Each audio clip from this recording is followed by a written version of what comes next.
Have a great day, everyone.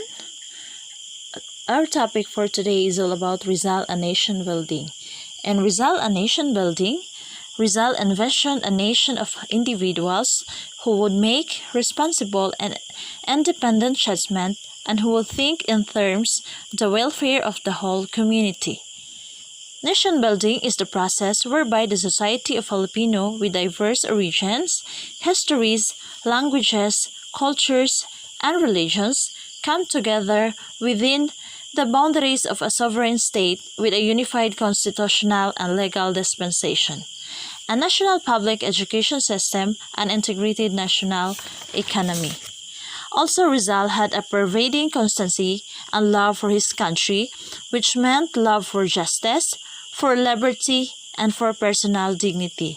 He was the first Filipino to give expression to Philippine nationalism in his writings, to chart a road to national unity for his people, and to elaborate nationalism as tangent to freedom and emancipation. This was a time when the Filipinos had no sense of national consciousness nor a desire for independence.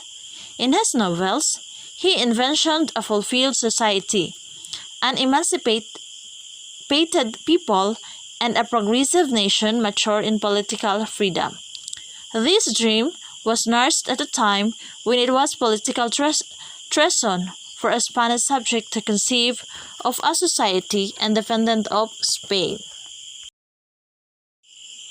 In Rizal's blueprint of nation building, despite political inhibitions, Rizal aimed at the restoration of his people's dignity and the recognition of their natural rights. Rizal's political conviction and concept of nationalism matured between 1882 and 1887.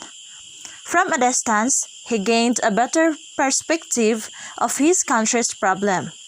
He saw his country abused, maligned by vices of the Spaniards and the Filipinos alike, helpless with their oppressed and unhappy people.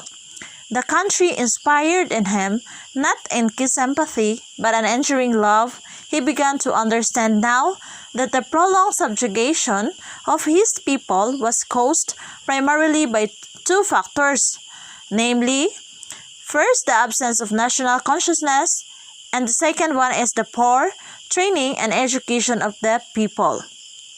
Gradually, his own lifetime plan emerged into a reality of direction and dedicated leadership.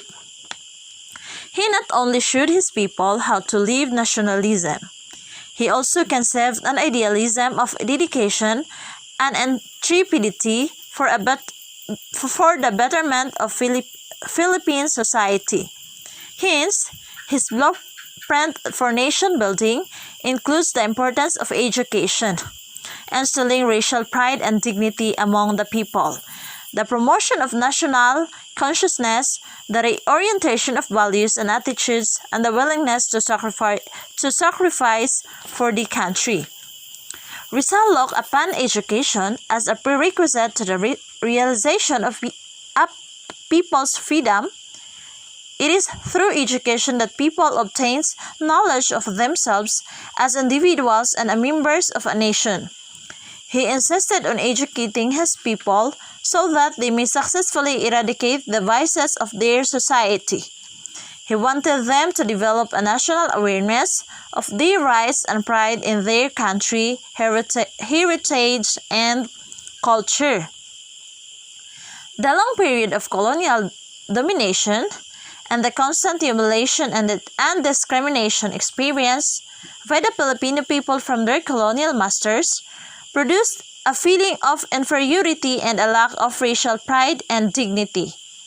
This attitude must give way to a restoration of the people's sense of pride in them as a nation. Rizal wanted to inculcate into his people an understanding of history, from which he believes sprang the roots of genuine nationalism. Without these roots, nationalism would degenerate into a flippant, flag-waving category, which he criticized, and no limitangere and el filibusterismo. He wanted his people to dedicate their thoughts, words, and actions not solely to themselves as individuals, but to themselves as citizens of a nation. National consciousness is a key to the attainment of a better society. The people must reorient their values and attitudes in order to contribute to the task of nation building.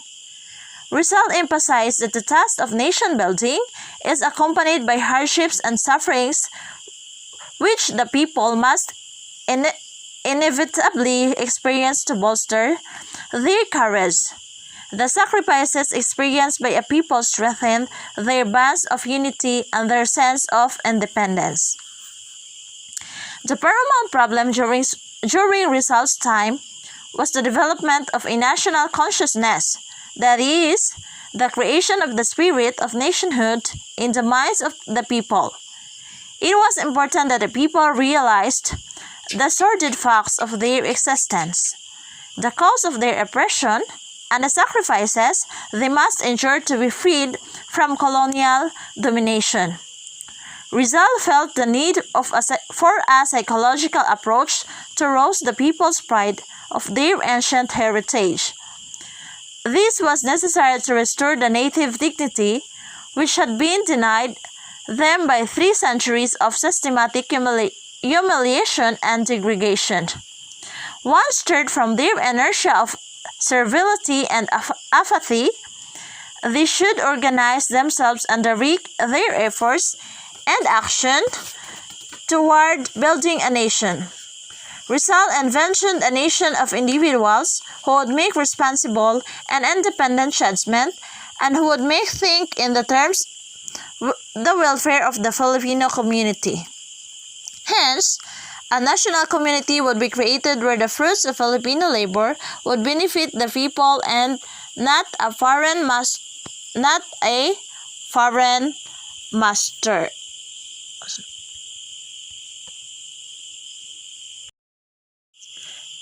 In Rizal's program of action, his program of action consisted 7 of a plan. First, organize a group of people students in Madrid. They would form the nucleus of a group that in the future would use their varied talents to work for solutions to the Philippine problems. The second is, propose to them the writing of a book similar to Harriet Beecher Stowe's Uncle Tom's Cabin and Eugene Sue's The Wandering Jew, which would deal with the various aspects of Filipino life. The book would be the project of the Circulo Hispano-Filipino, with each member contributing a chapter. And this book was entitled Noli Me Tangere in 1887.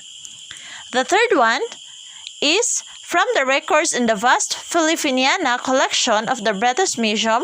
Rizal had pieced together the past history of the Philippines, which revealed that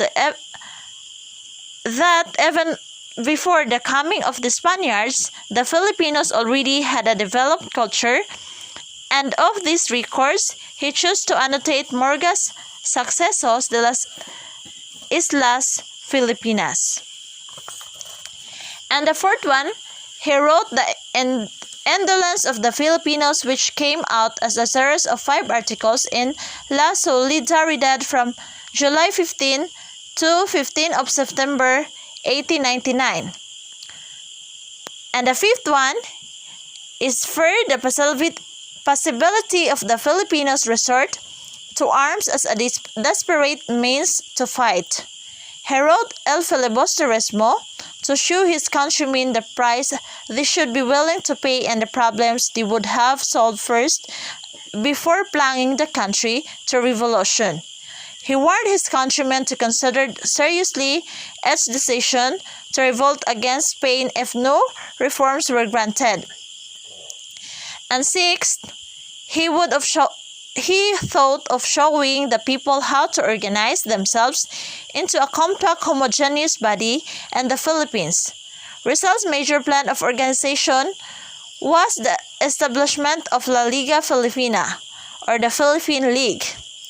And the last one, or the seventh one, is When he was deported to the Pitan, he had already accomplished a major part of a self-imposed mission of redeeming the Filipinos from medieval colonialism.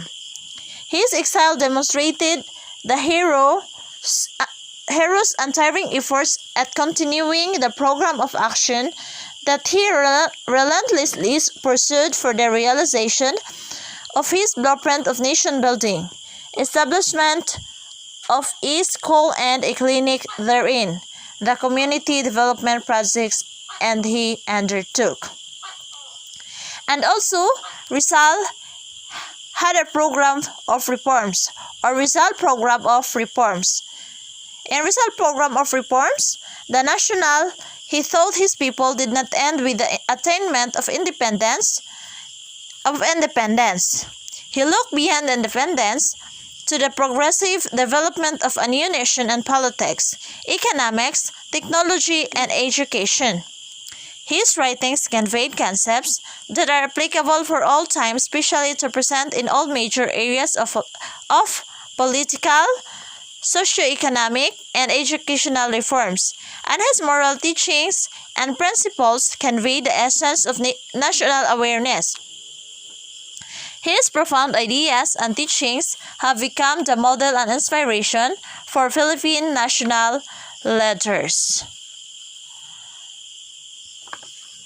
Okay, in political reforms, these reforms seek a self-reliant, self-respecting government and a people's government made for the people, by the people, and answerable to the people.